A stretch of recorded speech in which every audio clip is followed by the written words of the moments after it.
Assalamualaikum warahmatullahi wabarakatuh. Pemirsa sana, siapa yang tak kenal Mesir, negeri Fir'aun yang terkenal dengan piramidanya. Begitu besar keagungan yang Allah Subhanahu wa Ta'ala berikan pada negeri ini, hingga Mesir kuno menjadi pusat peradaban dunia sampai berabad-abad lamanya. Ya, di balik kejayaan Mesir kuno sebagai pusat pengetahuan dan peradaban, kezaliman, kesesatan dan penyimpangan ketauhidan pun terjadi. Hingga Allah mengutus beberapa rasul dan nabi di negeri ini. Firman Allah dalam Al-Quran, maka Fir'aun dengan perkataan itu telah mempengaruhi kaumnya sehingga mereka patuh kepadanya. Sungguh mereka adalah kaum yang fasik.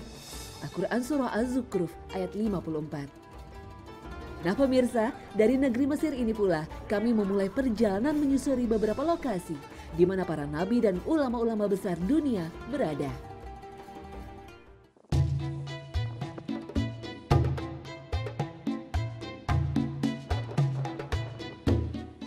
Mesir identik dengan Fir'aun, raja besar yang memimpin Mesir menjadi bangsa yang menguasai peradaban di kala itu. Karenanya, Pharaoh Village atau kampung Fir'aun ini menjadi tempat yang pertama kami kunjungi. Assalamualaikum pemirsa, saat ini saya ada di Pharaonic Village atau kampung Fir'aun. Di sini saya akan melihat bagaimana kehidupan Fir'aun di zaman dulu.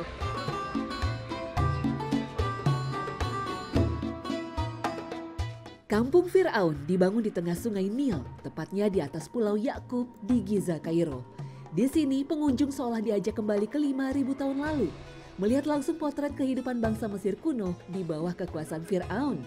Pengunjung bisa mempelajari kehidupan masyarakat hingga mengintip beberapa keterampilan dan ilmu pengetahuan yang bangsa Mesir kuno kuasai.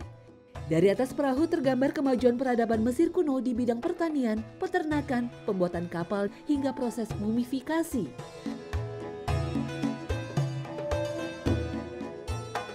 Bahkan di skala rumah tangga, keunggulan peradaban Mesir sejak ribuan abad lalu terlihat.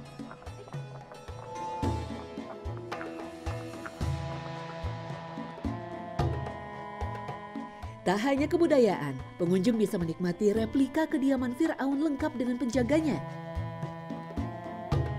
Di dalamnya berbagai benda-benda kuno maupun ukiran menceritakan kehidupan Fir'aun dan bangsanya.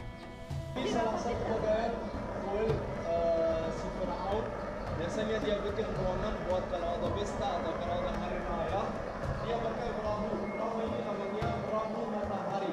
Perahu matahari biasanya dia dipakai atau kapal matahari. Dia di bawah oleh prajuritnya. Dia duduk manis di sini dan mereka merayakan dan mereka nyanyi bikin pesta buat dia. Ada pula barang-barang penting yang digunakan Fir'aun kala itu, seperti jam air ini. Berupa wadah air dengan beberapa lubang kecil sebagai penanda jam dan menitnya.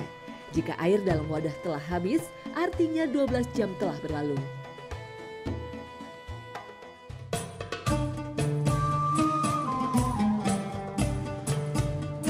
Ribuan abad berlalu, Mesir khususnya kota Kairo masih dianggap sebagai pusat peradaban dan keilmuan.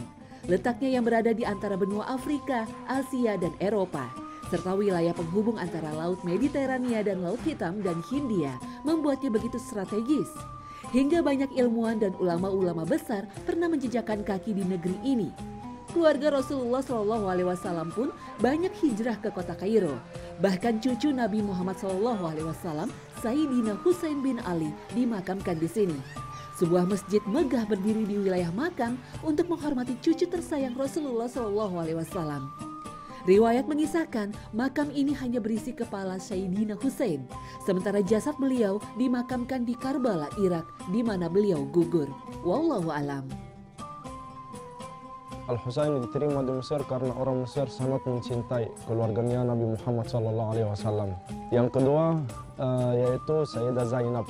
Sayyidah Zainab cucunya Ali bin Abi Thalib.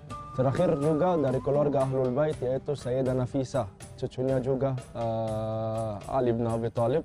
Di Mesir ada kurang lebih 5.000 makam sahabat Ahlul Bait Nabi Muhammad SAW dan makam empat Nabi yaitu Nabi Daniel, Luqmanul Hakim, Nabi Saleh, Nabi Harun. Mesir tak hanya menjadi saksi sejarah para nabi, namun juga menjadi saksi kekuatan para penguasa dunia di setiap masanya.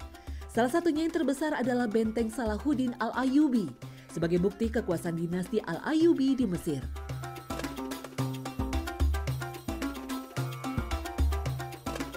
Salahuddin Al-Ayyubi membangun benteng ini tahun 1183. Ditunjukkan untuk menjaga Kairo dari serangan-serangan luar, terutama dari serangan pasukan salib. Di utara benteng terdapat Masjid Al-Marmari yang dipenuhi dengan batu marmer dan granit.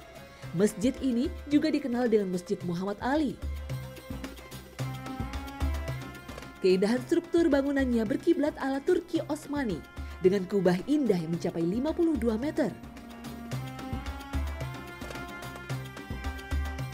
Dua puncak menaranya memiliki ketinggian lebih dari 84 meter.